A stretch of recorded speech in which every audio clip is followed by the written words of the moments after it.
Hello, cell phone farm. Oh, it's fun. It's great. So, we are here to talk about your businesses, your career outside of Hollywood, adjacent to Hollywood. Sure. But it sort of began with your on-screen career. In 2011, you were in a superhero movie called The Green Lantern. Yes, thank you. This is my son's favorite movie. He's 2, and it's just every day you're like, oh, I need to heal this, I see. Yeah. And it wasn't, in your own estimation, the most successful movie that you have ever made, but it did help lead to your career as this marketer and entrepreneur. So I'm wondering if you can share a little bit how that experience. Well, I learned all the most amazing lessons I could ever have in the creative space from that movie. And it's that, a lot of people, when they talk about things, they frame it like a TED Talk or something where it's like, I knew at the time. I realized I was internalizing these ideas, but I couldn't have told you at the time this is what it is. But too much money and too much time wrecks creativity, just murders it. And Constraint is the greatest creative tool you can possibly have. So on that film, I saw a lot of money being spent at special effects and all sorts of stuff. And I remember suggesting, why don't we could write like a scene in the movie where people talk and like, I don't know, there could be like a fun exchange of dialogue that doesn't cost anything. It was just spectacle. So anyway, character over spectacle was the lesson that I took with me. In retrospect, I look back, that's what really shaped my point of view. Yeah, and that eventually led to Maximum Effort, which is both a production company for you and has a marketing side as well. Yeah. So you do a lot more than just appear in movies. People may not know, but glancing at your CV, you starred Maximum Effort. You're invested in Aviation Gin, Mint Mobile, the Wrexham Football Club, 1Password. Ooh, Wrexham fans! Oh my God. Oh my God, I have literally like an 8-inch ulcer in my stomach right now because at the end of the season, it all comes down to the next 2 weeks. They just can't do it easy. Just 1 year. Let's do it without having a receding hairlines all around. We're all losing it. Stress killing us. Anyway, thanks. Makes for better TV this way. Everyone keeps saying that. That's not a consolation at all. Winning is. Anyway, that variety of companies, all very different. So what is the connective tissue between all of these endeavors? It's a little bit what I said. Constraint is very important, but also the connective tissue is they're less disparate than you think. At least that's how I look at it. Is that storytelling is storytelling, and I love storytelling in a commercial. I love storytelling in a movie, in sports. Sports is so romantic, and especially when you have context. And in these 3 areas, sports, music, and theatrical exhibition, and I would include stage as well, are the last bastions of togetherness that we really have. And from a societal point of view, I mean, these are places where everyone, they eject their identity politics at the door. And they get in there, and they have what the French call it that collective effervescence. I think we talked about this a little bit, where it's everybody feeling the same thing at the same time in the same moment is a very bonding experience. And Wrexham's no different. In fact, you got the 2 different disparate political parties. That it's very divided. Everybody that goes in there on that day, suddenly they all have their arms around each other. They're wearing the same color shirt, and they're chanting and singing the same songs. And I just think it's a beautiful thing that is a little undervalued. You've intentionally positioned yourself as the face of your many businesses, which obviously has a huge upside. You can feature Deadpool in these commercials. People know who you are. The downside is you cannot always control what the internet is saying about you, what the headlines are saying about you. So how has that media attention impacted your brand, your businesses? Well, it's like Tina Fey says, if you're feeling good about yourself, just go online. Which is so true. Honestly, I give a lot of talks to students about storytelling and about how you can do it in different buckets. You can do it in unexpected ways. My company's North Star is bringing people together in smart, fun, and unexpected ways. And when I do these talks, sometimes the last one I did, I mentioned that the greatest superpower I ever had in my life, I'm not talking about just my career or anything, was knowing who I am. And when you're young and you're in your 20s, you're trying, at least I was, you're trying on personalities like they're shirts. You're literally just, I'll be this person, I'll be that person, and one day you've stolen from 1,000, so you're a genius, not a thief, and instead of stealing from one, and you've pulled all these different references in and these feelings, and you know yourself. And what I think is, here's how I know. Someone asked me at one of those I was leaving, it was the end of the thing, he said, how did you know? And I said, what? He said, how did you know that you knew who you were? And I said, I can give you a horrible example, but it's fun. I read an article about myself that was just like, let's have a messy stabbing death here with this guy. He's got to die. And then I read another article that was so lauding. It was just like, this guy should have a Nobel Prize for blah, blah, blah, blah, blah. And they both, my reaction to them both was a sort of disconnected, dispassionate sort of observation, not an evaluation. And I thought, whoa, that's weird, because both are stories that aren't true. They're not what I know to be my story. And it really clicked. And it clicked in every part of my life. And, as someone who skipped rehab in his 20s and decided to go to conflict resolution workshops in Santa Fe, which I both recommend and I do not recommend, unless you love turquoise jewelry. Yeah, I went, and that also helped with a lot of things too. So those are two weird tools that I didn't expect to advance things in other areas. Yeah. You seem to have a lot of perspective for a celebrity. Well, I think so. But I also, well, thank you. No offense. Yeah, well, I know a few that can expound. I'm off to see Hugh Jackman after this. He thinks I'm coming for a friendly visit. It's an intervention. You working too much, man. You got to slow down. I also didn't become part.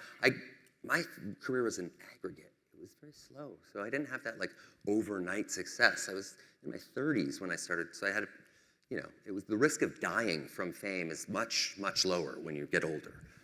So yeah, I was fine with that. So returning to maximum effort, you've coined the term fastvertising, right, to refer to how the company can respond to a cultural moment immediately. Yeah. For instance, your team did an ad with Zillow after the internet exploded over the emotionally fraught Bluey finale. Parents will know what I am don't want to talk about that. No. Which I think we have a clip of here. Oh, God.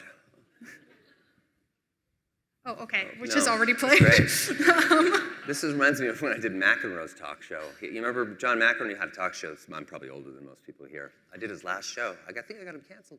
Yeah, it was, that's what, everything happened like that, like the glitch, the break. So how is maximum effort able to move so quickly compared to the competition? Well, I would love to be able to say that it's just that we move that, but we do move very quickly. It's a bit like a special ops team, so something can happen in culture and I can make a call and go, we need to be shooting this in 4 hours. And we have, access to production capabilities that are somewhat vertically integrated, so there isn't a lot of red tape to cut through. It's the companies that really have the issue. There was that Peloton ad that came out years ago, and the husband buys his wife a Peloton bike, and now he monitors her weight loss for the year. And culture didn't welcome that into its open mouth the way they might have thought they would. And it became this huge cultural, look, and people make mistakes, it's just use the mistake, don't just, move on. So we basically, I found Monica Ruiz. She was the actor in the Peloton ad. And I think I had 5 calls with her because she just kept bailing. She was like thinking Peloton would hunt her or something. And I was like, no, they're a huge company. They have a lot of liability. They will not hunt you in the woods.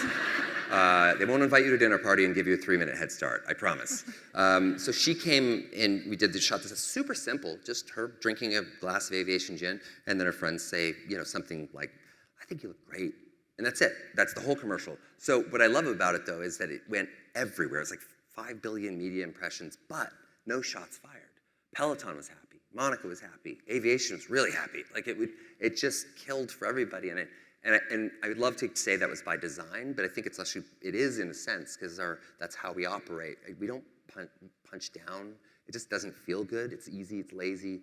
So, bringing people together like that was a real moment for us. And it was shot the event happened. We had that on the air 36 hours later. And I think now we can get that down to 12.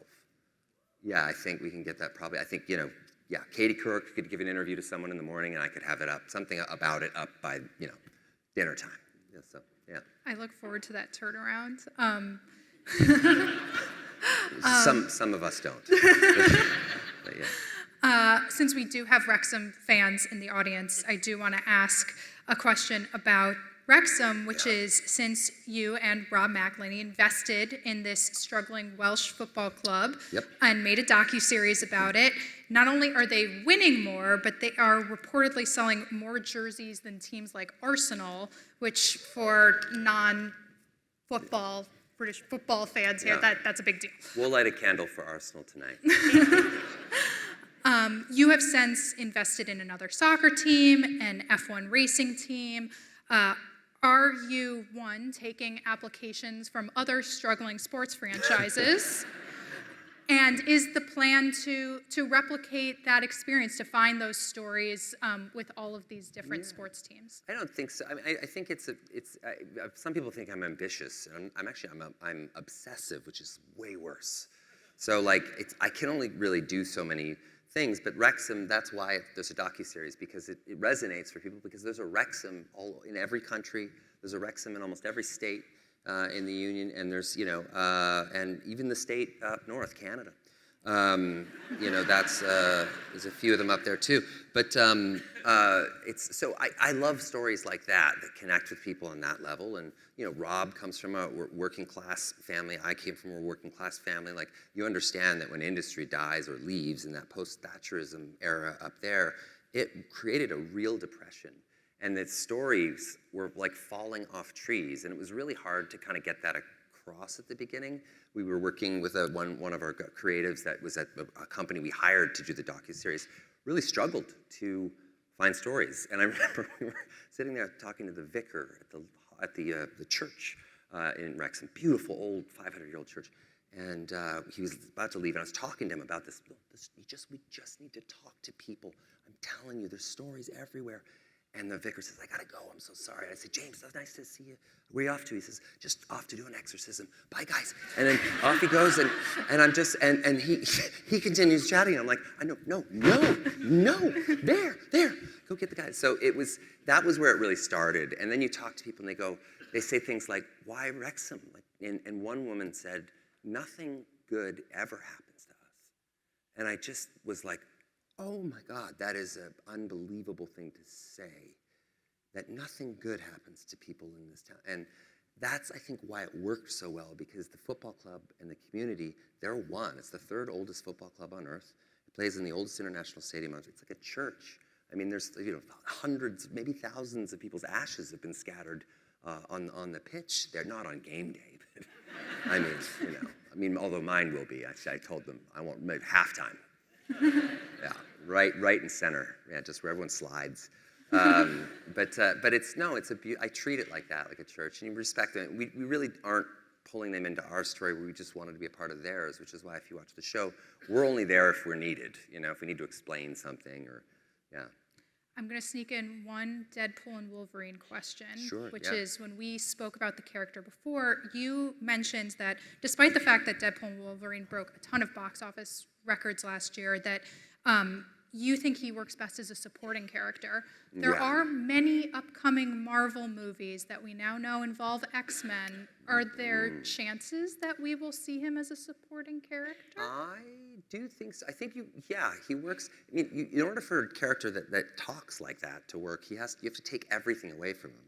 So his skin, his face, he's covered in scars, he's bald, he wears the mask out of shame. So I hijacked the first movie. I used the character to tell a story about shame, then a story about family for the second movie, and this one being about redemption.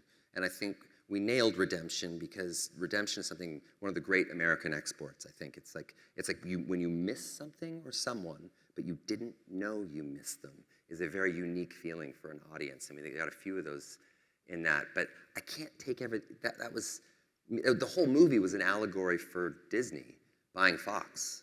It was, you know, it was like I pitched 18 different movies to them. I mean, I pitched like one that was stop motion, for Christ's sakes. One that was a Sundance movie, like one shot, the whole thing in a car. But where no action, nothing. Where we landed was this, and I was really grateful to get to tell a story, to see people like the characters like Blade, with Wesley Snipes, who's a guy that should have a third act in this moment. Like, the guy's a fucking huge movie star. Sorry. God, I thought my kids were in the room, so I started to swear. You know, and that feeling and that gasp that comes out of people when he crosses the frame in the movie is just like, I don't know, it's a feeling that I just want more of, and I think I'd be able to do that as a supporting actor. I'm writing a little something right now that is, I don't know, it's an ensemble, but it's, you know, I like that he's isolated. If Deadpool becomes an Avenger or an X-Men, we're at the end. That's his wish fulfillment, and you can't give him that for a long time. So, well, thank you so much for taking the time to talk with us. Thank you for having me. Thank you, guys. All right.